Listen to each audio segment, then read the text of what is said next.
Am I the a-hole for approaching women at the bar while my wife was talking to another man? My wife, 35F, and I, 36M, went to a bar last weekend for some drinks and dancing. When we got inside, I told my wife I needed to use the restroom and gave her some cash to go but us some drinks. After I used the restroom, I find her at the bar with our drinks and she is chatting with another man. I have no issues with this.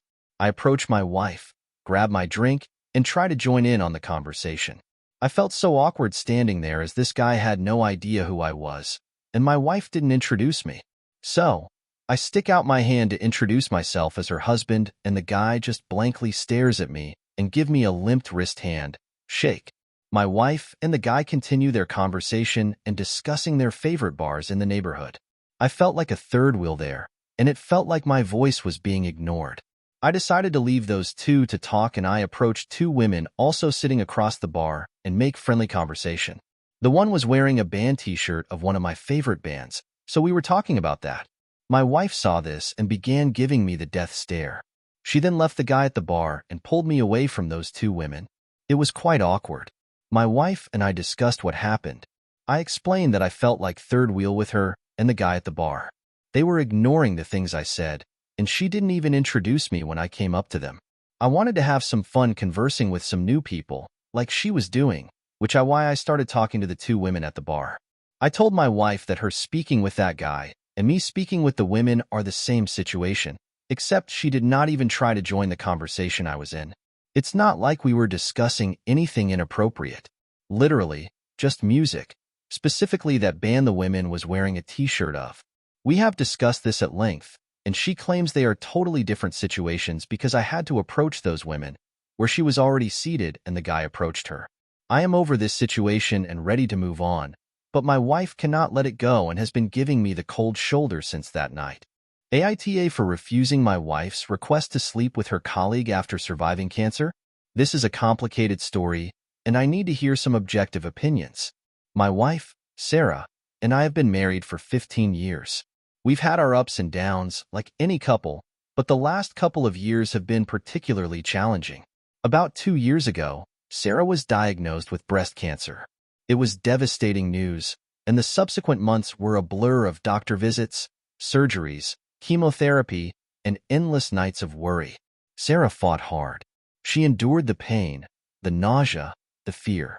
She lost her hair, her energy, and at times, her hope.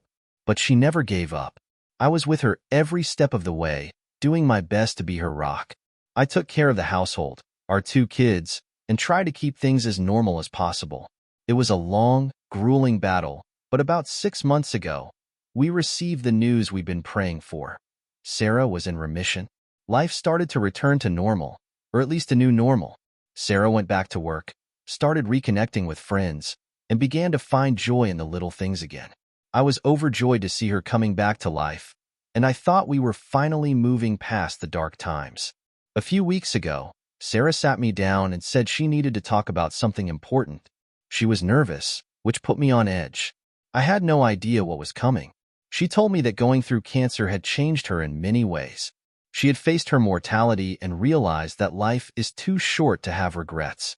She said that she wanted to experience more of life, and part of that was exploring her sexuality.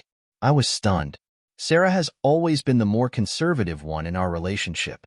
I never expected this. She told me there was someone at work, a colleague named Mark, who she had grown close to during her illness. He was supportive, understanding, and she had developed feelings for him. She wanted to know if I would be okay with her sleeping with him, just once, to explore this side of herself and see what it would be like. I felt like I'd been punched in the gut. My initial reaction was anger and betrayal.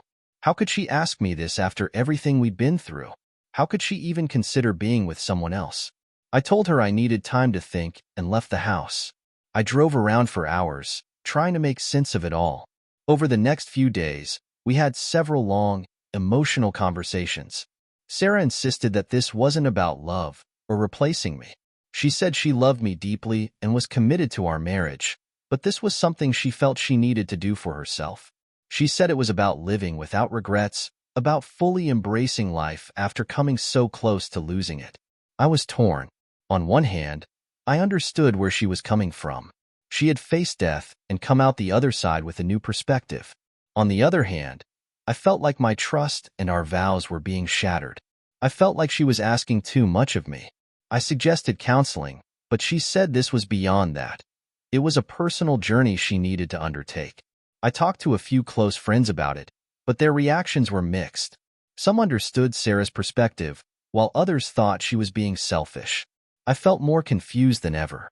I love my wife, and I want her to be happy, but the thought of her being with someone else makes me sick to my stomach. After much soul-searching, I told Sarah that I couldn't give her my blessing. I couldn't be okay with her sleeping with Mark or anyone else. I said that if she felt she had to do this, I wouldn't stop her, but it would change our relationship forever.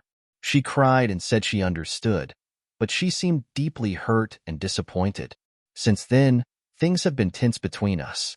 Sarah hasn't mentioned Mark again, but I can see the strain in her eyes. I'm constantly on edge, wondering if she's going to bring it up again or if she's going to go behind my back. It's tearing me apart. So, am I the asshole for refusing to let my wife sleep with her colleague? Should I have been more understanding, given everything she's been through? Or am I right to stand my ground and protect our marriage vows? I'm at a loss and would appreciate any advice. My husband of 23 years is having a baby and it isn't mine. Edit. I am located in Massachusetts. My husband, 50M, and I, 43F, have been married for 23 years. We have two beautiful children together, 18 and 14. Last November, after a long argument, he decided that he needed a break from married life and went to live with his mother for some time. I heard from our friends that he spent his time there behaving like a bachelor, found a girlfriend, and got drunk every night. In December, he informed me that he had a new girlfriend and wanted to amicably divorce while still helping with the kids. He didn't do that, though. He left me, making close to minimum wage, to care for our two kids, and also left a collection of unpaid bills going back months. After that, I fell into a depressive episode. In February, he returned. He said that the girlfriend was a lie, and he just needed some time away to clear his head. We've spent the last months working on our relationship, trying to rebuild what we once had. Last night I sent him a good night, love you, text as I usually do, but in the morning he replied with, I don't deserve your love. I'm about to become a dad again. I'm sorry. I later called him to ask what he meant by that, and he told me that he has a girlfriend in another country who is pregnant with his kid. She plans to keep it, and he wants to cut ties with me and our kids to care for that child. I don't know what to do. I requested divorce, but he declined, saying he was not ready. Can anyone give me advice regarding this situation? Can I divorce him anyways, even though he doesn't want to do it? Is there any way I can secure payments to my kids, since with only my job I can barely make ends meet for the basics? I do some odd jobs here and there, but it's not enough. TLDR. My husband of 23 years took a break from our marriage, then returned and impregnated a woman he was seeing. He wants to be with her, but refuses divorce. I can barely make ends meet with my salary for our kids. Can I divorce him anyways, even though he doesn't want to do it? Is there any way I can secure payments to my kids, since with only my job I can barely make ends meet for the basics?